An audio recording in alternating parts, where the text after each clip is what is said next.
En esta parte de nuestro espacio informativo vamos a retomar el tema de las universidades para contarles que esta semana la Federación de Estudiantes de las Instituciones Particulares del Ecuador hizo pública una serie de denuncias respecto del aumento excesivo de los aranceles que cobran semestralmente a sus alumnos, lo cual incide directamente en los índices de deserción estudiantil. Dicho gremio mantuvo reuniones con autoridades universitarias y también de algunas instituciones educativas con el fin de buscar alternativas. Lo vamos a conocer y ampliar en nuestra siguiente entrevista. Eric Mozo, estudiante de Economía de la Universidad Católica del Ecuador, expresidente de la Federación de Estudiantes de la PUCE, presidente de la Federación Nacional de Estudiantes Universitarios Particulares del Ecuador. Eric, bienvenido a la Televisión Legislativa. Qué gusto, ¿cómo le va? Qué gusto también, muchas gracias por la invitación. Gracias por su gentileza de acompañarnos en esta jornada periodística, un poquito para desmenuzar detalles sobre esas acciones que ustedes como federación han desplegado en los últimos días para cuestionar algunos aranceles que están cobrando en ciertas universidades particulares que no se compadecen con la realidad, que superan el índice inflacionario y que han provocado reclamos de estudiantes y de padres de familia. ¿Qué está pasando en la universidad privada ecuatoriana? Bueno, justamente como mencionabas, la problemática principal en este momento de la universidad ecuatoriana, por lo menos de la particular, es que los montos de las matrículas y de los aranceles crecen de manera progresiva. Hemos recibido noticias de varias universidades en las que se da esta problemática y fundamentalmente, bueno, en los dos casos más sonados del último tiempo, en la Universidad Católica y en la Universidad de las Américas, en la UDLA. Entonces, bueno, la dinámica es más o menos similar, incrementos que superan la realidad de los estudiantes, malestar por parte de la comunidad estudiantil, tanto por el incremento como por la dinámica de la decisión interna de las universidades.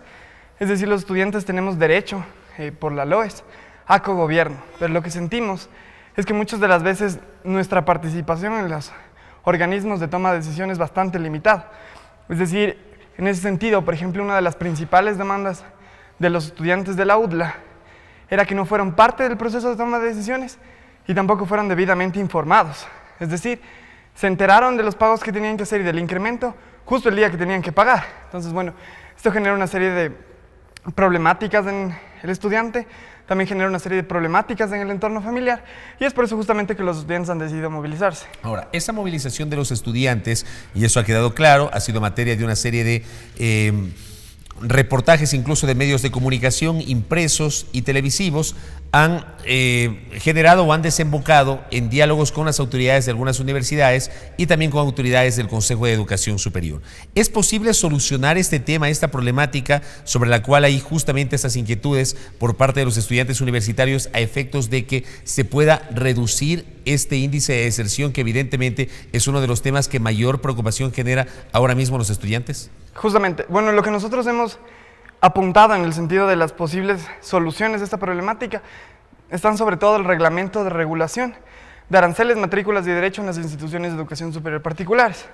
Esta es una propuesta que la hemos manejado como Federación Nacional con el Consejo de Educación Superior, el CES, y bueno, ha sido un proceso de debate bastante largo, cerca de 2 años de debate, varios debates en conjunto con autoridades universitarias, en conjunto con autoridades del Consejo de Educación Superior, y bueno, ha desembocado todo este debate, incluso también por la crisis, un poco estructural en el incremento de las matrículas, en más o menos estar en el periodo final de debate.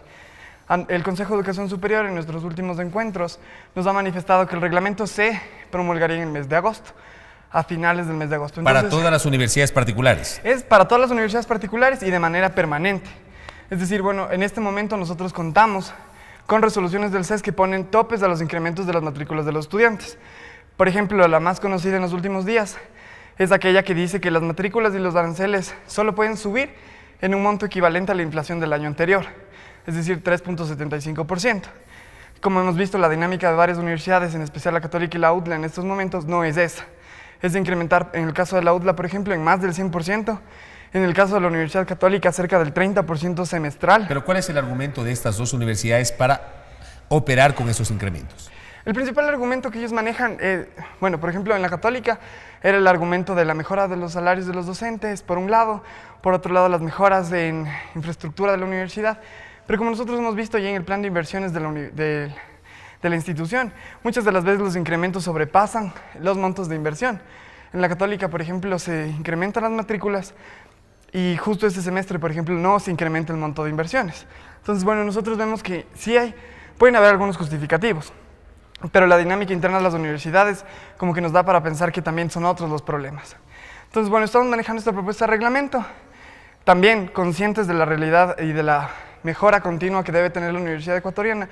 Hemos decidido plantear como uno de los mecanismos de incremento de aranceles que existe una cláusula en la que se establezca que si las universidades, previo a un plan de inversiones y de mejoramiento establecido, de estar, bueno, este mecanismo bien planteado, que se proceda a dar incrementos por encima de la inflación, pero que se apruebe primero el plan de inversión y después se dé el incremento.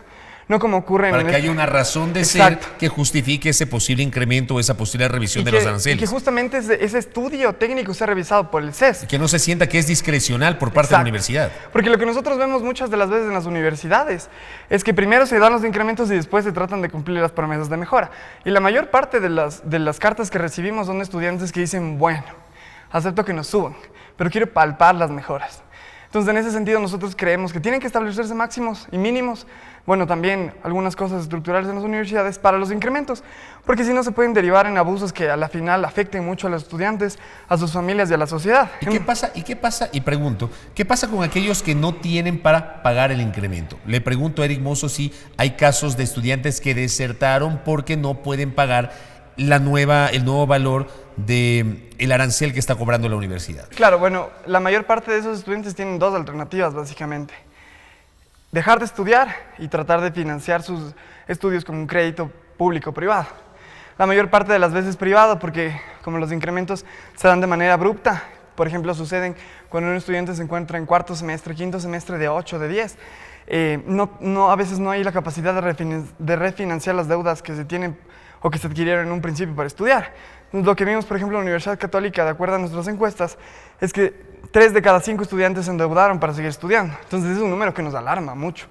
En ese sentido, bueno, nosotros hemos recibido estudiantes en las federaciones, hemos visto cómo muchos de ellos se van a otras universidades, públicas o privadas, y también hemos visto que muchas de las veces las principales soluciones que deben tomar los estudiantes son incluso no solo cambiarse de universidad, sino dejar de estudiar definitivamente. Hemos tenido datos de universidades en las que actualmente el número de estudiantes ya no crece, sino que decrece. Por ejemplo, bueno, tenemos algunos ejemplos. En ese sentido, al ser una problemática tan sustancial, porque el conocimiento y la educación, mucho más de ser visto también como un derecho, es un eje prioritario en el desarrollo del país. Una sociedad que no se educa para dónde realmente va, ¿de qué desarrollo hablamos? Si no estamos leyendo libros, si no estamos creando ideas, si no tenemos una independencia cognitiva. Sobre estos índices de deserción, ¿tienen ustedes como federación algún tipo de cifras? Tal vez han identificado a las universidades privadas en las que con mayor recurrencia se ha detectado esta problemática o carreras específicas donde se ha detectado esta problemática. Sí, lo que nosotros hemos identificado como las principales universidades con la problemática, como ya mencioné, por lo menos en los últimos meses, son la Universidad Católica y la Universidad de las Américas. En ese sentido, de las facultades que más se nos han acercado personas a un poco cuestionar lo que está pasando y a pedir también ayuda, son principalmente de medicina y de arquitectura, porque en la mayor parte de las universidades de estas carreras tienen incluso aranceles más altos, por los instrumentos que se necesitan, por el número de semestres, por varias cosas. Y por el número de créditos también. También, justamente, y porque los estudiantes de medicina tienen que ser externados o internados. Bueno, hay una dinámica ahí. Por ejemplo, bueno, sí, lo que hemos más visto es afección en ese sentido. Sí tenemos un poco de datos de estudiantes, de que, bueno, no de cuántos estudiantes han salido, porque muchas de las veces, y esa es otra lucha que tenemos, es mejorar la transparencia de las universidades. No todas las universidades nos dan toda la información de la universidad, toda la información que necesitaríamos para tomar decisiones. Incluso muchas de las veces las entidades de regulación, como son el CNECID, el CES, etcétera, no tienen toda la información. Entonces hay que mejorar mucho la transparencia.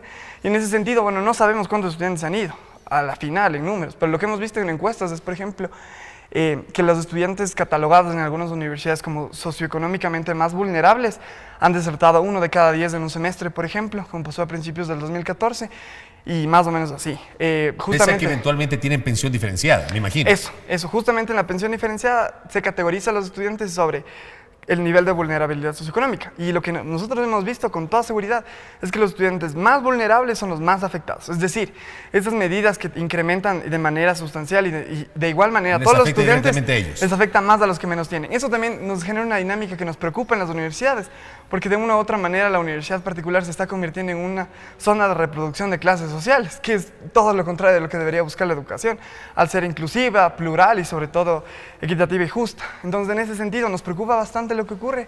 Creemos que el reglamento de aranceles, matrículas y derechos es la solución que estamos buscando. Creemos sí que hay que debatir muchas cosas más, pero creemos que el reglamento en este momento para la problemática de la educación superior es la primera de las soluciones. Estamos esperando, como dije, hemos estado en este debate por más de 2 años. Hemos articulado muchas propuestas, reuniones con autoridades, reuniones con autoridades también nacionales. Hemos participado 13 universidades a nivel nacional, que son todas las que tenemos más o menos federaciones universitarias articuladas, y esperamos sí que ya se resuelva este reglamento hasta el mes de agosto. Evidentemente el debate no se quedará ahí, tenemos que debatir muchas más cosas.